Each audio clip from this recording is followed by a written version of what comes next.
I hope Mr. President Bola Ahmed Tinubu, will not repeat the mistake of former President Goodluck Ebele Jonathan. As you all know, the Fulanis are occupying about 15 governors in Nigeria prior to 2015 election, where Jonathan was there as Nigeria president. These northern governors made up of Fulanis had a meeting with US officials, particularly with John Kerry, US Secretary of State then. Those agendas they discussed in that meeting was 1, the removal of Jonathan from office. 2, to ensure that Fulanis are living in every state in Nigeria. And thirdly, Fulani are up to 60% in Nigeria army. As at that time, if you can remember, US started sponsoring Boko Haram to frustrate Jonathan from office. When they came back from US, Buhari made a statement that both monkey and bamboo will be soaked in blood. They used Amechi to make one statement. Amechi said, if Jonathan wins the election, then they themselves will declare Buhari. While Jonathan is operating from Abuja, Buhari will be operating from Lagos. Jonathan was panicking. When northern governors came back, purely, they invited Sanusi, Professor Taru Jega, INEC chairman, then, and Adamu Umazu, PDP national chairman, to tell them that let them use their office to frustrate Jonathan from office. When they came back from that meeting, Sanusi started saying that about $1 billion is missing from NNPC, that Jonathan is aware. That was why Jonathan fired him from office. Why some of us were shouting on top of our voice that Jonathan should proceed and fire Jega from office. Jonathan was panicking. At the end of the day, Jega used his office to frustrate Jonathan. The PDP national chairman there, Adamu Mazu, uses his office to frustrate Jonathan. And Buhari took over office. Unfortunately for them, Buhari could not execute all the plan they had with John Kerry. Buhari died. This set of Fulanis are deceiving over 500 million Nigerians. They went to Niger to bring one Jibril to rule Nigeria for over 4 years. When their tenure is about to end, these factions of Fulanis reached out to Amechi. They took Amechi to Katsina Daura to give him a chieftaincy title that Amechi, we are going to support you to run for presidential candidate of APC. Some faction went to Sibajo. All was to destabilize southern Nigeria. At the end of the day, they all supported Lawa. But Tinubu was so powerful enough, he defeated them at the primary. When Tinubu defeated them, they were left with no option other than to force Tinubu to pick one of their own called Kashim Shettima. And that was why Tinubu run Muslim ticket. Tinubu never wanted to run Muslim ticket. And now they discovered that Tinubu is not making use of Shettima. They turn around. Tinubu is not up to 6 months in office. They started shouting. That was why they are forming this coalition to frustrate Tinubu from office, just the way they did to Jonathan. But let me tell you, if we allow Fulanis to frustrate Tinubu from office, it means they have defeated the whole southern Nigeria, not only Tinubu. Because Fulani never mean well to Nigerian citizens. Fulanis are occupying about 15 governors, as I told you earlier. They receive federal location every month. What do they use the money for? They use the money to sponsor Fulani Caliphate. They use the money to sponsor Boko Haram to frustrate Nigerian citizens, those in the bush and those in the town. They are not the only ethnic group in Nigeria. But if you check carefully, from 1999, they either be president or vice president. And you people are still supporting them. You people are still supporting this group of terrorists. Ordinarily, if you remove Fulani from Nigeria, it will be a good place to stay on earth. They are the only ethnic group that are troubling this country. I've been taking a very deep note of people that support Tinubu. And it appears everything Tinubu represents is their ideal. I cannot say more about Tinubu because he has used one sentence to describe his whole political ideology, that power is not served a la carte. You have to grab it, snatch it, and run away with it. Now, any youth or any person who believes in that philosophy, who believes in that ideology, is a thief. You can either be a thief or a criminal to align with such an ideology. And that's exactly what he did to get into power. A normal society, when they said politics is a dirty game, they didn't say politics is a game of criminality. Yes, people jostle, you can lie, you can tell lies, you can make false promises, you can say you are going to build a skyscraper that touches the moon. Yes, you are allowed to say it. But tampering with the electoral process is not it's not politics. That is criminality. Try that in advanced world, you'll be jailed. Even when Donald Trump in America was saying that the elections were people were like, what is this man saying? Because a superpower cannot descend so low as to tampering with electoral materials. But here we have an election that was conducted in. You know, one thing with this Tinubu supporters, why are you guys not talking about when you hear electoral reforms, you go against it? Is it a bad thing to have a reform that will, say things should be done normally, where everybody will go home and say, yes, we're satisfied? Ask every Peter Obi supporters. They are not telling that Peter Obi must win. They are just saying that we want a system that if we are convinced we lost, we go home and lick our wounds. But not where somebody comes and makes himself bala blue. What did Tinubu even promise you? Nothing. Recruit 50 million youths into the army and take away from their income source and feed them with corn and agbado and bullshit. I mean, we have turned this country to a comic stage where all shades of characters are now accepted to become its leaders. How do you expect us to grow? When we have people by the side stage who clap for almost everything. They will still clap. But what I mean, wait to be this. So, my advice is that if this man is your fan, if you have a liking, and again, one of the worst thing about this president is that he to some very crazy Yoruba set of some crazy set of Yoruba people, he has this. You insult Tinubu, you have insulted Yorubas. I've seen a lot of them on my page that I hate Yorubas because I hate. So we sent Tinubu there to go and represent Yoruba. Once you are the president of this country, you are no longer of Yoruba descent. You are now the president of the Federal Republic of Nigeria. Nigeria's situation should be your concern. Saving Nigeria is even bigger than saving your child. That is what leadership is all about. Sacrifices. But this one, no. The job of taking Tinubu out is a task. No, let me rephrase. The job of voting Tinubu out is a task that must be done. And if the North cannot for once vote outside their geographical comfort to other people other than them, this evil marriage between North and Southwest, then we are going to vote in a way to tell them, look, we can make power, even though we don't like it, but we can make power remain in the South. We are going to vote for it massively. I'll personally turn my page to Tinubu support. I will support Tinubu massively. I will work hard to make sure Tinubu comes back. Just to let you know that we are not fools. So if you are forming a coalition, and the purpose of the coalition is to wrestle power away from the South, even though we know that the Southwest, only thing that South means when power is with them, they say power is in the South. They don't see power being in the South when it is in the hand of the Igbos or it is in the hand of Jonathan. They believe power has come to the South only when it is in the Southwest. To them, South is the whole of that Southwest. That's all. So even though we know that's how they think, but because of the greater message you need to send, the Northerners should learn to be patient like the Southerners. They need to learn that lesson. It's very important they learn that lesson. Now you have to pay. Not that when you just want power, just snatch power. Atiku. This whole problem we are now you cause him. Now you spoil PDP. Now you want to spoil ADC. If you cannot be patient for another Southerner to take over, so we complete our 8 years. We know that there's no the constitution. Now the first code constitution. Whereas because the constitution always backs any narrative you bring, the constitution will back it up. If you don't, we need the North to learn how to be patient. Just as the South are patient. We just come 4 years, you won't carry on. No, I beg. So for me, politics is supposed to be served a la carte. After campaigning and telling the people what you are going to do, what you want, then you sit back. Those you convince will go to the polling unit and vote for you. Those you couldn't convince will not vote for you.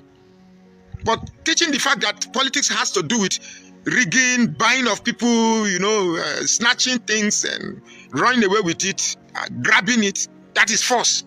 Running away with it, that is stealing. Snatch is stealing. I beg. I am not for that. I don't support that. Be careful. about politicians. They always do things when it favors them. And when it doesn't favor them, they say otherwise. All of them are the same. All of them do things in the same way. The truth is, when it's in their favor, they speak. When it's not in their favor, they speak. When it's in their favor, they speak. When it's not in their favor, they speak. They cast aspersions on their enemies. This was the same El-Rufai that did cast aspersions on people like Peter Obi and other people, politicians. Today, the song is different. This was the same El-Rufai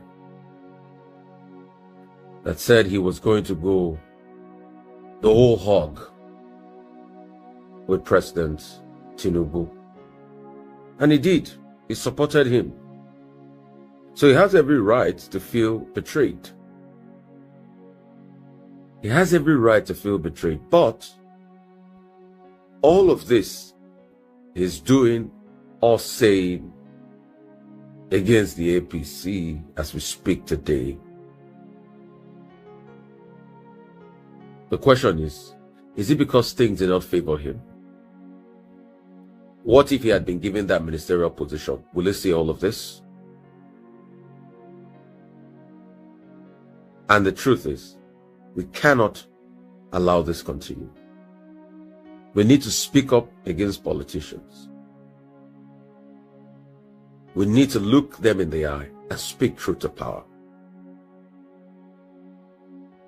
And that's why if I get a chance to interview Mr. El-Rufai, all I will point out to him was, all I will point out to him will be, but you said you will stay on in the APC at some point. So is it because you never got anything? That's why you're doing all of this now against the APC. This is just speaking facts. This is not speaking for the APC.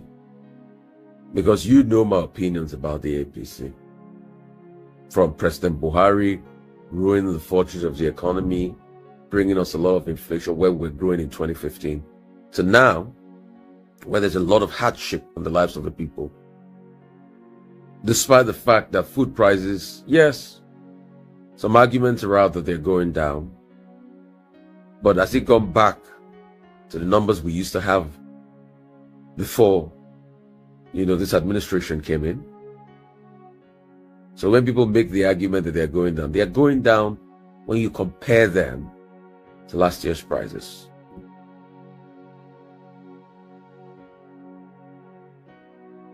People like Governor El-Rufai have enjoyed so much from this country. From being BP chief to minister to governor, 2 times 8 years. They will talk because this is the only time in the last 2 to 3 years they are not getting what they want. So I'm speaking up. I'm telling Nigerians to be careful. Secondly, all this coalition they're trying to do, as long as all of them wants to become president, it will be very easy for President Tinubu to manipulate their coalition. As long as all of them wants to become president. So whatever coalition that they have, as long as their personal greed matters, then everybody will be in double jeopardy. So the question we should ask everybody, all these politicians, is the fact that, are they ready to look in the interest of Nigeria?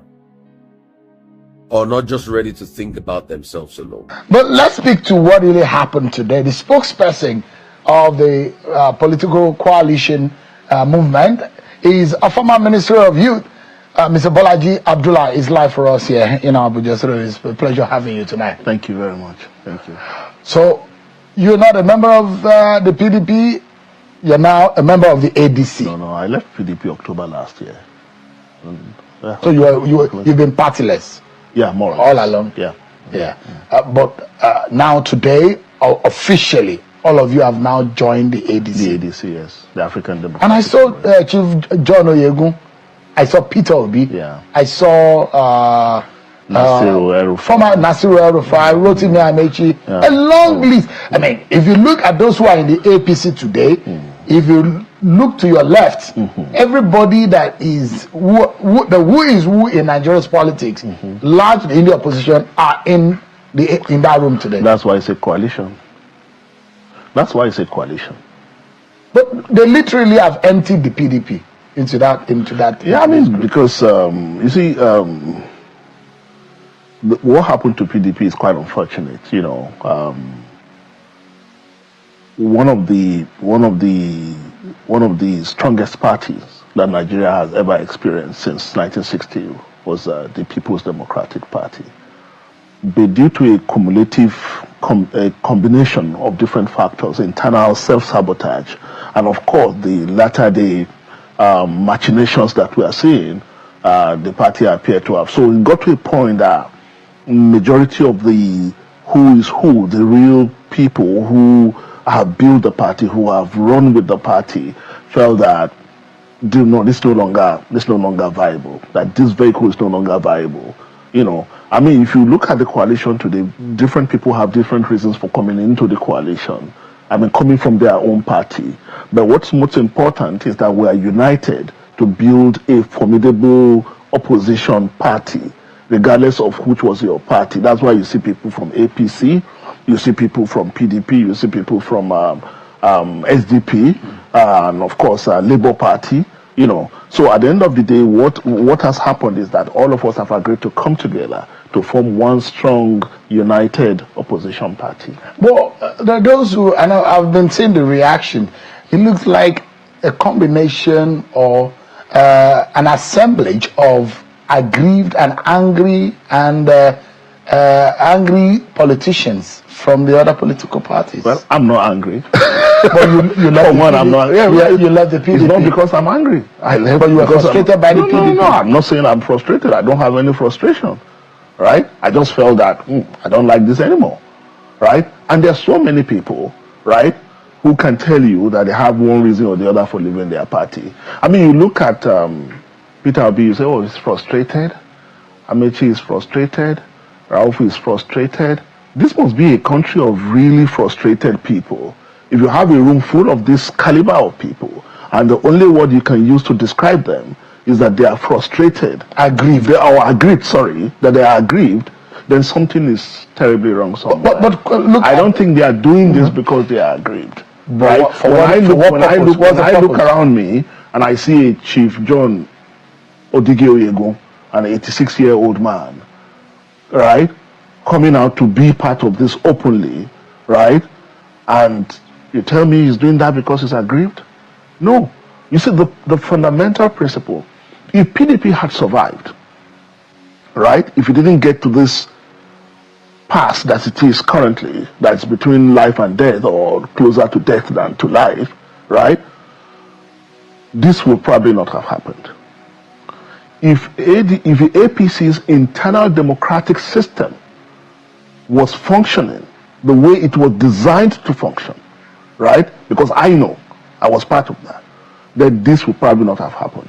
But we are confronted with the situation today that if you are not in APC, then you cannot be in any other political party. Because we are gradually tending towards a one-party state where no political opposition party is allowed to survive. Okay, look at what's happening now, right? In the last 18 months, we've been on this issue of coalition, right? I'm sure you've been hearing about ADC for a very long time. It is not yesterday, not last month, not 2 months ago, right? The gentleman you brought here, where is he coming from? Where did he drop from Mars? Is he just hearing that we are going to ADC?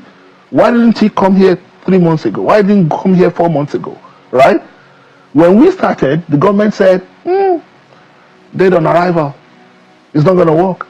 Oh, they will fight themselves. It's all about ambition. But before their very eyes, the coalition has happened.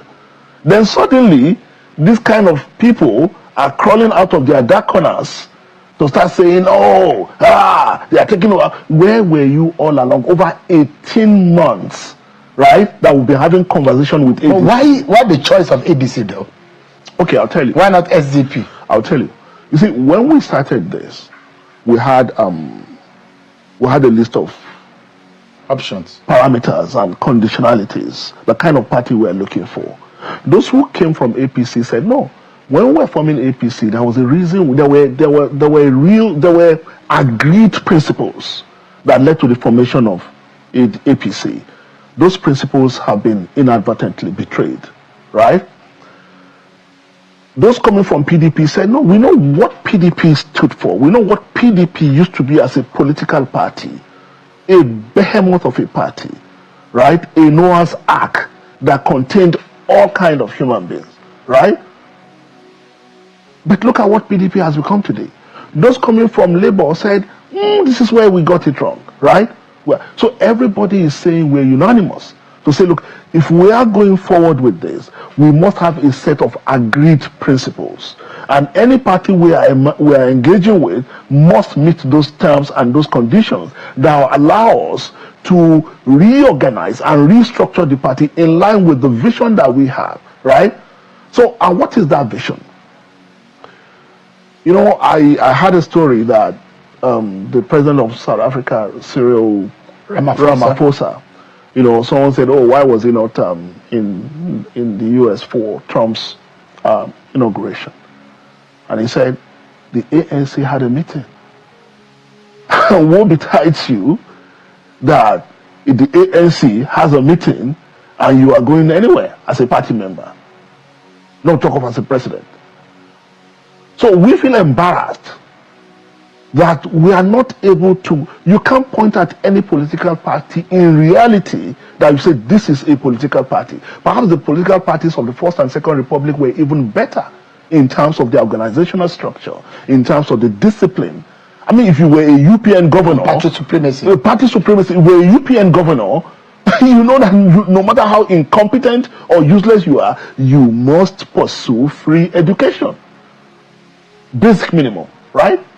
So how come we are no longer capable of building this kind of parties anymore? So you saw, so ADC had all of these criteria. No. We said that's the kind of party we're trying to build. So we're looking for a party that is amenable to this kind of reform.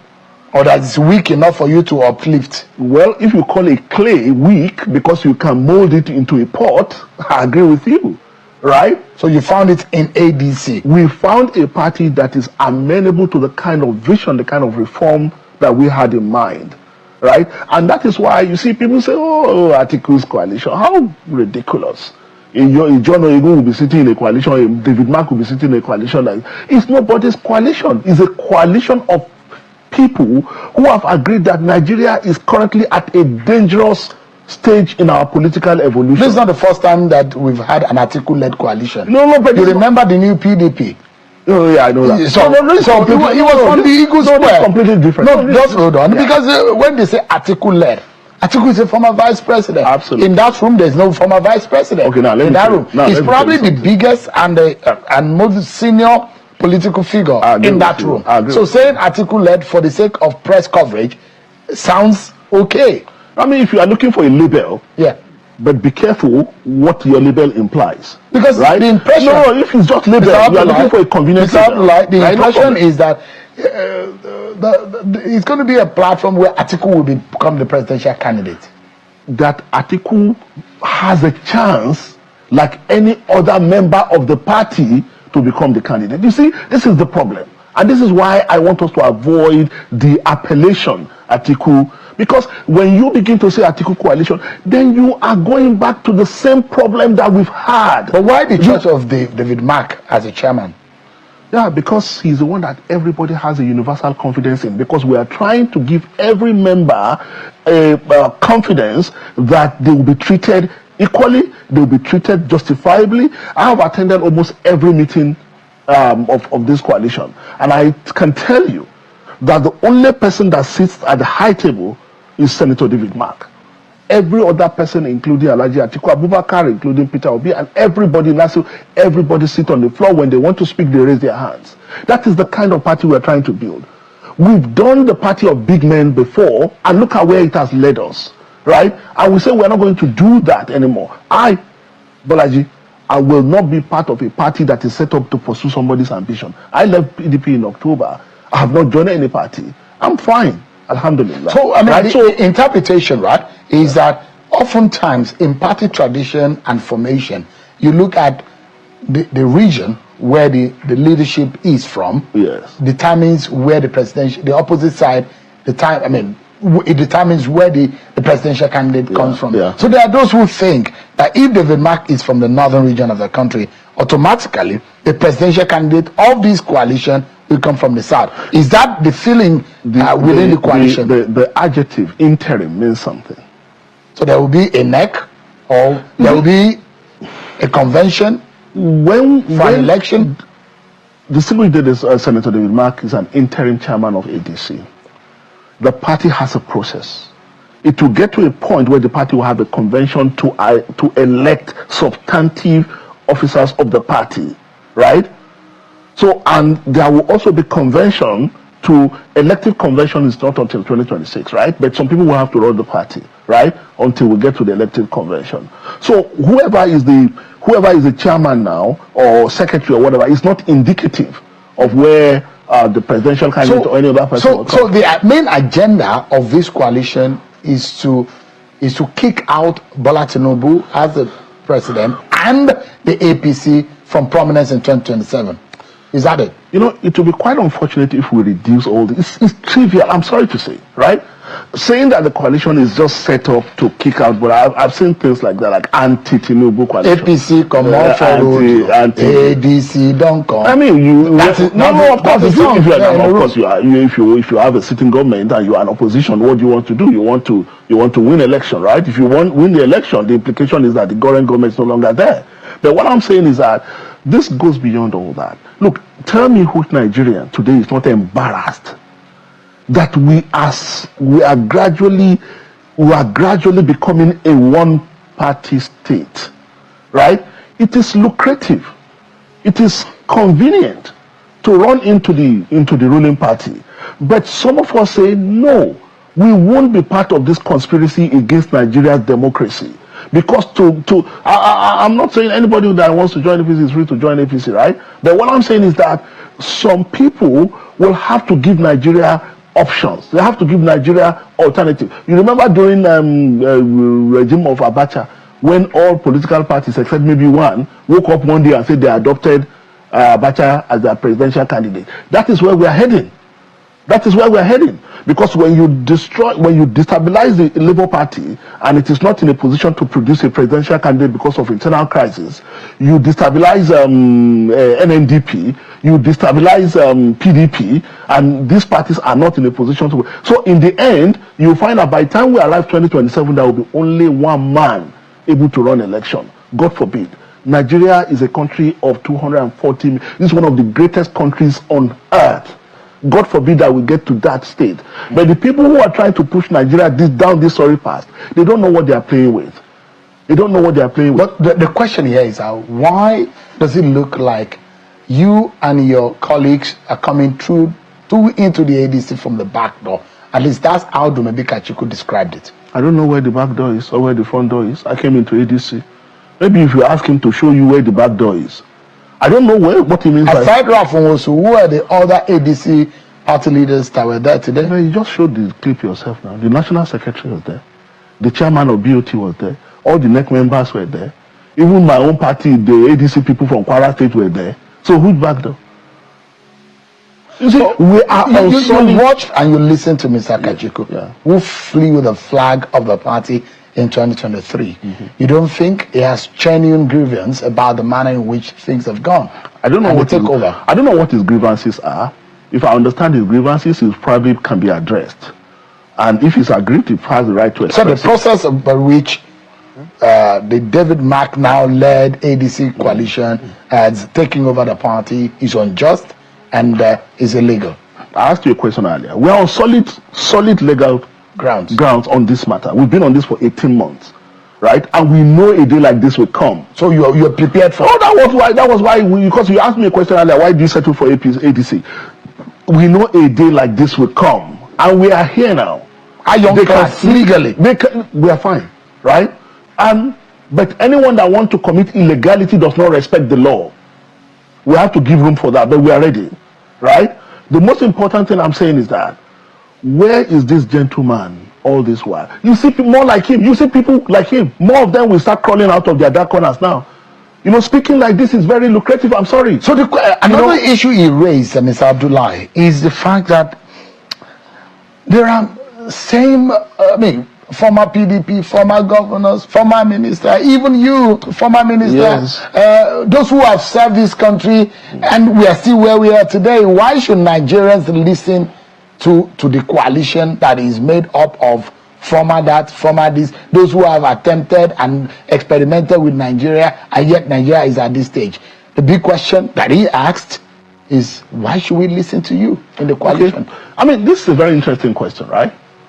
One thing we should also ask, which I'm going to ask you, that's what is called the political class. Politics is played by politicians, right? You're not going to go and bring someone, a farmer, a business, a banker or something.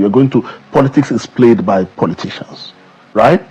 And politicians are in their respective parties, right, to contest election.